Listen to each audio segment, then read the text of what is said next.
Deep within the city, tucked away in a forgotten alley, stood an antique shop that most people ignored. The shop, hollow relics, was dimly lit, its shelves stacked with ancient objects, each carrying an untold story. One evening, a young artist named Daniel entered the shop. His passion for art had brought him here, searching for inspiration. As he browsed through the cluttered aisles, his eyes landed on a peculiar painting hidden in a dark corner. The portrait depicted a woman with sorrowful eyes, standing in a foggy landscape. There was something unsettling about her gaze. It felt alive. The shopkeeper, an old man with a hunched back and wary eyes, noticed Daniel's interest and spoke with a hint of unease. "That painting has a dark history. It has changed hands many times, and none have kept it for long. Strange things happen to those who own it." Daniel, intrigued rather than fearful, dismissed the old man's warning. He had always believed in logic and reason over superstition. The painting was beautiful, haunting even, and he felt an inexplicable pull toward it. Without further thought, he purchased it and took it home. As soon as the painting was hung in his small apartment, Daniel felt a shift in the atmosphere. The room seemed colder, and shadows stretched longer than usual. At first, he chalked it up to exhaustion and overthinking. But then, the nightmares began. Each night, Daniel dreamed of the woman in the painting. In his dreams, she was moving her sorrowful gaze, turning into something sinister. She would whisper words he couldn't understand, her voice like a distant echo. Every morning, he woke up drenched in sweat, heart pounding.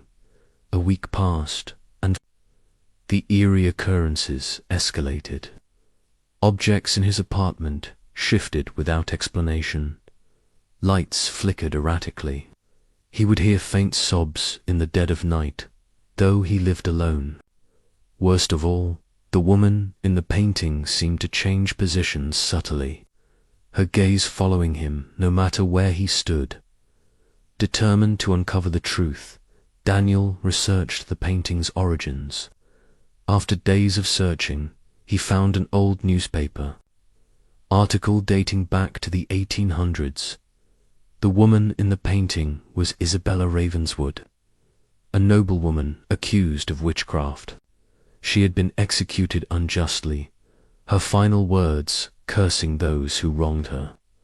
Legend had it that an unknown artist painted her portrait shortly after her death, capturing her soul within the canvas. Daniel tried to convince himself that it was all coincidence, but the evidence was undeniable.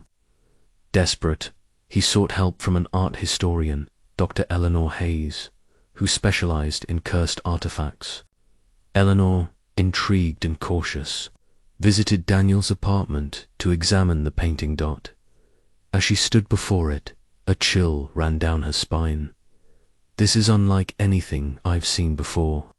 If the soul of Isabella truly lingers within, destroying the painting might unleash something far worse." That night, Eleanor stayed with Daniel to observe the painting.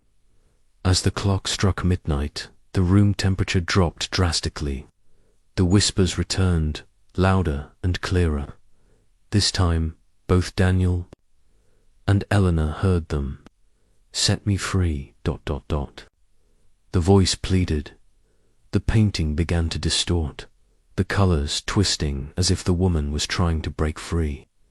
Suddenly, the lights went out, and a chilling gust of wind filled the room.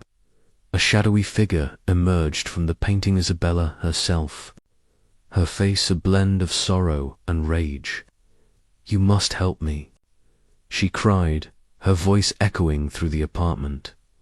Eleanor, despite her fear, asked, "How?" "Justice, ... My soul is trapped. Find the truth, expose those who condemned me." Daniel and Eleanor, shaken but determined, set out on a journey to uncover the full story of Isabella's past.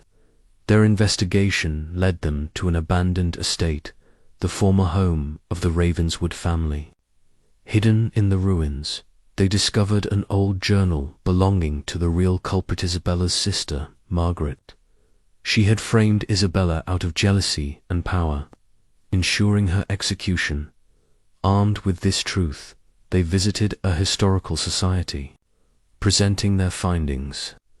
The records were corrected, and Isabella's name was cleared posthumously. That night, back at Daniel's apartment, the painting changed once more. Isabella's expression softened, her sorrow fading. Then, in a final eerie moment, the painting caught fire on its own, burning to ashes.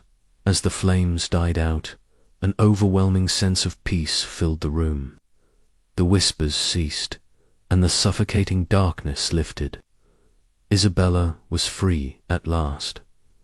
Daniel and Eleanor looked at each other, knowing they had witnessed something beyond comprehension. The painting was gone, but its memory lingered, a testament to the power of justice, the tragedy of betrayal, and the lingering echoes of a soul seeking redemption.